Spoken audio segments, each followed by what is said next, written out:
What I have here is the header from the race car.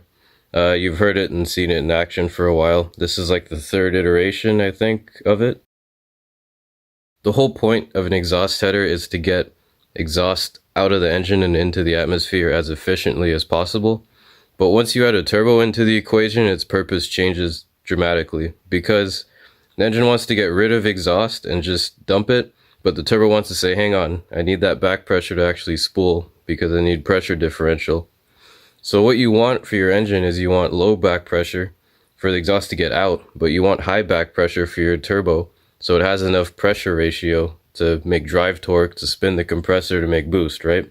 So the way to get this agreement to work is to actually just distance everything from each other. So the further away you put your turbo from basically your cylinder head, or the longer the exhaust header is, the more of a pressure gradient you're going to get.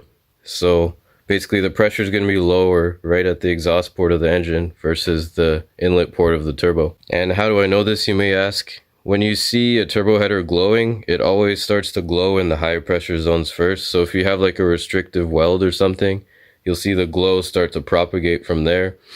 But mainly it propagates right in front of the turbo. So using that theory, the further away I can get the turbo, basically the lower I can get the pressure at the exhaust port. And then because of that, the engine actually thinks it has less back pressure when it doesn't, but all the back pressure is down by the turbine inlet where it should be. So here's an arbitrary number. You might have maybe 25 psi of back pressure right before the turbo, and you might only have 20 at the exhaust port. And that's far better than having 25. That 5 psi back pressure is almost like adding 5 pounds of boost. So getting the turbo further away helps. The collector is actually far away because, again, you don't want your collector in the high pressure zone of the manifold. So the whole premise of a collector is basically you want a pressure differential from the runner to the collector so you can get scavenging. So you can't really scavenge if the pressure here is higher than the pressure here. In a turbo manifold or turbo header, it's always the case where the pressure is higher, but you want that pressure differential to be as low as possible, or as close to 1-to-1 as possible, I guess you could say, because that's the best it's going to get. If I extended this like another foot, that pressure differential will get even better, and the scavenging will get even better with that too. You can basically slap together any old manifold. I've done it, and I've done like the basic log designs, just regular, collector designs, and then this design. You can slap anything together and it works. It makes boost, but there's a few percent points of efficiency to be had by optimizing your header design. The runners are mild steel, and then the collector section to the turbo is stainless. Originally this whole thing was mild steel, and then it cracked a lot in the collector section, so I remade it like this, and then I remade it again with equal length tubing. The whole reason for it being mild steel is because mild steel is cheap. In the beginning, I was playing with a lot of different designs and runner lengths, so it just enabled me to cut it up and try a bunch of different things along the way. And then you can re-weld mild steel a bunch of times without purging, so it just made it easy to just try things out. And then another reason for terminating it here is, I'll get into it later with the collector design, but I can actually change this whole section for a different turbo when the time comes for it, so that might make it easy. Or I can actually just change a single runner without messing with the rest of the manifold and where it sits too much. So that was the idea there. So of course this right here is just a Saab header flange. I think I downloaded that from somewhere, and then I made the inlets larger because, horsepower. This flange, you'll see it more in depth, but I designed this to sort of be a cuff for the runners, just to take all the stress off of them. So that's kind of what's holding these four together, and that's what gets them perfectly parallel to each other. And then this, surprisingly, is a T2 flange. So yes, this is a T2 Super 6 turbine housing. So the reason why I went T2 is because of weight. T3 is obviously heavier. I know a V-band would be lighter, but I don't have a V-band for this turbo yet. I did design this flange as well, so this is machined with the support mounts, top and bottom. I got a helicoil that one because that one got stripped. It actually uses a wire seal instead of a gasket. It hasn't leaked one bit since I put it on, and I haven't changed the wire. So that's kind of cool. So coming from the cylinder head, it's actually 1.875 inch 065 wall tubing. So super thin wall, like you can hear it. And then this steps up right here at this weld to 2 inch all the way to the collector. And it's like that on all the runners, of course. So it steps up right here on this one, and then right here on this one, right here on this one, right there on that one. So the step up obviously is for anti-reversion. So if you have a small step here, basically you create a small swirling section right where the tube steps up. So when the air tries to flow backwards from exhaust pulses, if it does at really low RPM, basically creates a little extra boundary layer so that the air doesn't backflow into the head. A lot of other race headers use step design just for that same reason. So the reason I use 2-inch runners, so it's like 1 7/8 inner diameter because of the wall thickness, is because on V8s making like 1,000 horsepower, NA, not even turbo, even with turbos sometimes, they recommend 2-inch runners. And if you do the math, that's making like less power per cylinder than this is at 700 horsepower. So if you work out the exhaust gas velocities, you really do need 2-inch runners to get the gas speeds right at the top of the rev range. So obviously getting the gas speeds right where you want the power band to be is going to make the scavenging better. The whole idea of this was to get this done in as few welds as possible, because every weld actually adds a small step on the inside of the runner, which actually restricts flow ever so slightly. But you'd be surprised how much things make a difference when the air is going so fast at such a high temperature with such high energy through these runners. So all that said, the only issue with making your header this long is heat leakage. Because there's so much surface area, this thing just gives off tons of heat, which is obviously bad for your engine bay. But if your engine bay can take it, that's fine. But you want all that heat going into your turbine housing and into your turbo, because that's how it works, off of volumetric expansion. So if you give off too much heat, you're losing volumetric expansion, etc. But you can combat that by heat wrapping the whole header, or getting like, fancy heat shielding and all that to keep the heat in.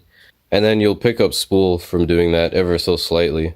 This header is so thin anyway, it heats up so quickly. It's really negligible in my case to be doing that. Today what I'm actually doing is repairing a tiny wastegate crack. Right there where the wastegate merges. You can barely see it. And then this is good to go for another season. So this is the dismembered header. It's just held together with M6 bolts. They broke away really easily, which was nice. It's just tapped on the one side. So this is how the collector looks. It's a pretty trick piece of equipment, if I do say so myself. You can see how that flange really is sort of a cuff for the runners. So the runners actually inserted in, and then I welded them from the inside. If you notice, there's another wire seal right around here. So this is pretty proud of this design actually. This looks like a Formula 1 part. If you're wondering why this portion right here is flat instead of pointed, I found that's the strongest way to make it out of mild steel. Again, if I had the budget, I'd just make this whole thing out of Inconel and it would be an engineering marvel. But this is how it works, and it doesn't really affect scavenging too much. If anything, it helps with reversion a bit more. A cool thing about this runner layout is this is in the actual firing order of the engine, so it actually goes around in a circle. So 1 3 4 2, 1 3 4 2. It probably doesn't make a difference to anything, but I mean, it's just satisfying to know that they're doing that. So if you're wondering why these runners look so complicated and contorted, it's because I did my best to get this equal length, and it's very close. It's not perfect, but it's very close to being equal length. And the easiest way to tell is to just blow into each port like it's a flute, and you can just hear it for yourself.